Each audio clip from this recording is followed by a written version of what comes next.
Assalamualaikum warahmatullahi wabarakatuh. Perkenalkan, nama saya Fira Azhara. Saya dari Prodi Bahasa Inggris. Di sini saya akan menjelaskan tentang pengertian pendidikan, jalur pendidikan, jenis pendidikan, materi pendidikan, filosofi pendidikan, dan jenjang pendidikan. Pendidikan adalah pembelajaran pengetahuan, keterampilan, dan kebiasaan sekelompok orang yang diturunkan dari satu generasi ke generasi berikutnya melalui pengajaran, pelatihan, atau penelitian. Pendidikan sering terjadi di bawah bimbingan orang lain, tetapi juga memungkinkan secara otodidak. Etimologi kata pendidikan itu sendiri berasal dari bahasa Latin, yaitu ducare, berarti menuntun, mengarahkan, dan memimpin. Dan awalan berarti keluar, jadi pendidikan berarti kegiatan menuntun keluar. Setiap pengalaman yang memiliki efek formatif pada cara orang berpikir, merasa, atau tindakan dapat dianggap pendidikan. Pendidikan umumnya dibagi menjadi tahap seperti prasekolah, sekolah dasar, sekolah menengah pertama, sekolah menengah atas, dan kemudian perguruan tinggi, universitas atau magang. Fungsi pendidikan dari Horton dan Huhn. Pertama, mempersiapkan anggota masyarakat untuk mencari nafkah. Kedua, mengembangkan bakat perseorangan. Ketiga, melestarikan budaya. Dan keempat, menanamkan keterampilan yang perlu bagi. Fungsi lain dari pendidikan yaitu mengurangi pengendalian dari orang tua.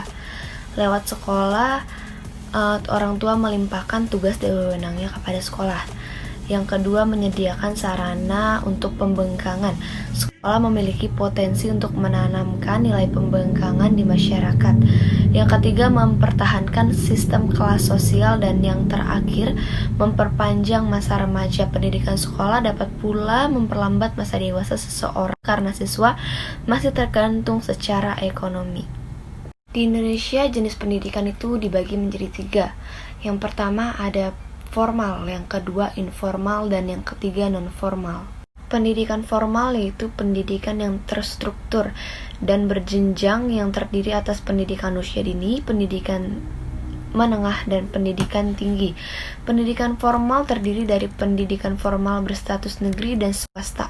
Pendidikan formal ini terstruktur, jelas, dan mengelolanya, memiliki sistem yang jelas dan diakui sehingga setiap menyelesaikan satuan pendidikan, anak didiknya bisa melanjutkan ke jenjang yang lebih tinggi.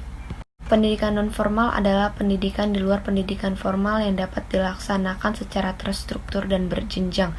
Hasil pendidikan non-formal dapat dihargai setara dengan hasil program pendidikan formal setelah melalui proses penilaian penyetaraan oleh lembaga yang ditunjuk oleh pemerintah atau pemerintah daerah dengan mengacu pada standar nasional pendidikan.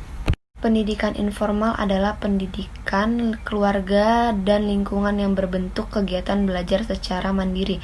Hasil pendidikan informal diakui sama dengan pendidikan formal dan non-formal setelah peserta lulus ujian sesuai dengan standar nasional pendidikan. Jenjang pendidikan adalah tingkatan pendidikan yang telah dikukuhkan berlandaskan setara dan level pengembangan siswa, misi yang diraih, dan keterampilan yang akan dikembangkan.